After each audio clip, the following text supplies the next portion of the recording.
action. Ready? This is Dr. Nada Woods with Nada Woods and Friends. Hi, haven't seen you in a while. I'm with really, literally one of my very best friends on earth.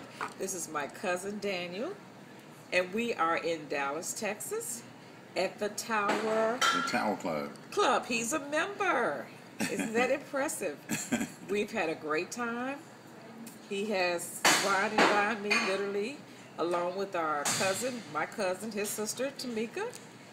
And when I say wine and dine, we had crab cakes, we had salads, we had sushi, coffee for me, water, and my special recipe drink with key lime juice and some sugar water. And Real lime from the key. that's right, it was real life from the key. But anyway, today we're going to talk about what are men looking for. What do men want? We're going to pick it back off Steve Harvey's thing. What do men really want? And Daniel has been married now for a few years, but he was single, of course, most of his adult life, so he knows. So we want to hear from a single perspective and a married perspective. What do men look for when they want to get married, and what do men look for when they want to date someone that is of quality? Well, for starters, we can't put aside our ego. You know, that's something that gets in the way of everything. That's a good point. I like this perspective. And if you, I don't want to say stroke the ego, but if you can respect a man's ego, then I think that you can get a Say lot. that again. If you can respect a man's ego, and that'll take you a long way in a relationship. I'm not saying disregard your values, but we can't do anything about it, and I don't think women should make us do something about it. And one of the things I've learned, more so in being married than being single, is Get closer. I like the fact of feeling respected more than I want to be loved, because I don't operate that way with love first. I want to be respected. I'm a big boy now, and if you respect me, that in turn tells me that you trust me. Right. You know, I first got to give you something to trust, but if you don't trust me, then you won't respect me, Right. and ultimately you know, you can love me, but you know, we can love a puppy. So He's funny. I forgot to mention that part. I think that if you give a man respect, and I think men should earn their respect as well, but you know, This is good. women are smarter than men, so you guys try to be a step ahead of those things at times, you know. Tamika and I are winking. That is so true. But- Thank you for saying that. But I do feel like when a woman respects me, then she'll follow me. That makes me want to be a big boy. That makes me want to do responsible things. I think we're on the same page, but what's important, and let me say why we're on the same page. I did a video clip or a show on men want to be respected and women want to be loved. I also did one on stroke your man's ego, because God has given you that. Mm-hmm.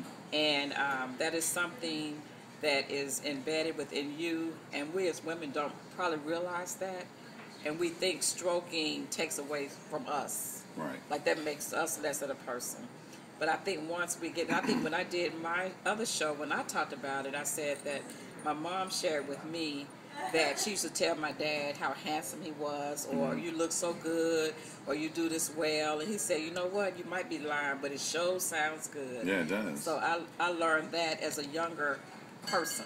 So we're on the same What's page with that. amazing about that is if you don't get those compliments at home, be it man or a woman, Right, that's true. somebody else, regardless of what their motives are, will say it, and it feels good. I mean, you know, with aging, you start to see yourself differently, Right. and you're not as cute or handsome or fine or whatever you're going to call it as you We are. thought you were. We are. But, yeah. we really are. We're cute and fine. And if you don't hear that from your significant other and you hear it from somewhere else, then you're going to get an appetite for that, you know. So I think you really need to stay ahead of everything else, you know. And I tend to try to give my wife compliment every day. That's good. And I know that women need That's right. to be reassured. Right. every day. That's right. You know, I mean, men don't need it every day, but you know, when we get a haircut and put our smell goods on, you know, got our nice little, you know, Easter starch on our clothes, we want to That's feel good true. about, you know, looking good for our women. So if she's the one saying, "Oh my God, you are my king and you are so That's fine," right. Oh, were know. you on the tape with me? I'm just telling you, This even is if you some gotta of the look same good, stuff that I said. you know, a man still want to hear he's sexy some kind of way, especially from his woman. Yes. That's the key. And what I find interesting about this, I mentioned to you that I've said some of these very same things, but I think it's very important for a man to say it because women tell women things all the time, and we think alike because we are similar.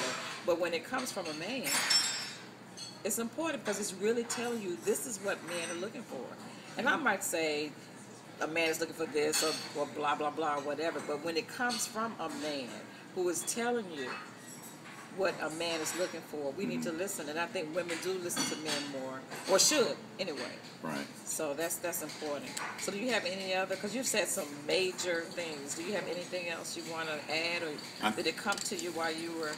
Well, ultimately, just what I think and what I've experienced in relationship, I think that you should concentrate on your relationship. That's the key. I mean, you're in it for a reason, and you need to grow on that reason. Don't get in a relationship because you think you can change them into the ultimate Superman or woman that you think they can be. You just grow off of what they already are and bounce off of one another, you know. And when you concentrate on that and get out of these reality shows and what you might hear somebody else going through, because we all have our own story. Right, that's true. You know, and you play off of your own situation, it'll be much easier to grow from it and not try to live vicariously the way somebody else is. Right. I think your comments have been so good. We probably need to do a part 2. And maybe when we go to Ocean Prime, our next stop, maybe we can do part 2. You know, we can go, like, we can do this like Star Trek, you know. Sequel. Whatever you need is fine. Thank you so much. I love you so much, Daniel. Love And you again, too. this is my, well, I can't say my favorite cousin on the internet, Yeah. but he really is. We're very close and we love each other. So thank you again. And you can contact me, and if you want to contact him, you can contact him through me. You have a Facebook account? I you am have on questions. Facebook at Dan, MC Dan Great, and that's Grate. Just Daniel Great on Facebook. Yeah, and that's if you want to continue the dialogue. And of course, you know how to get in contact with me. I'm on Facebook. I have a Twitter account. Also, my email address is natawoods@yahoo.com, and my website is natawoods.com. And we will see you the next time. It may be at Ocean Prime. Talk to you soon. Have a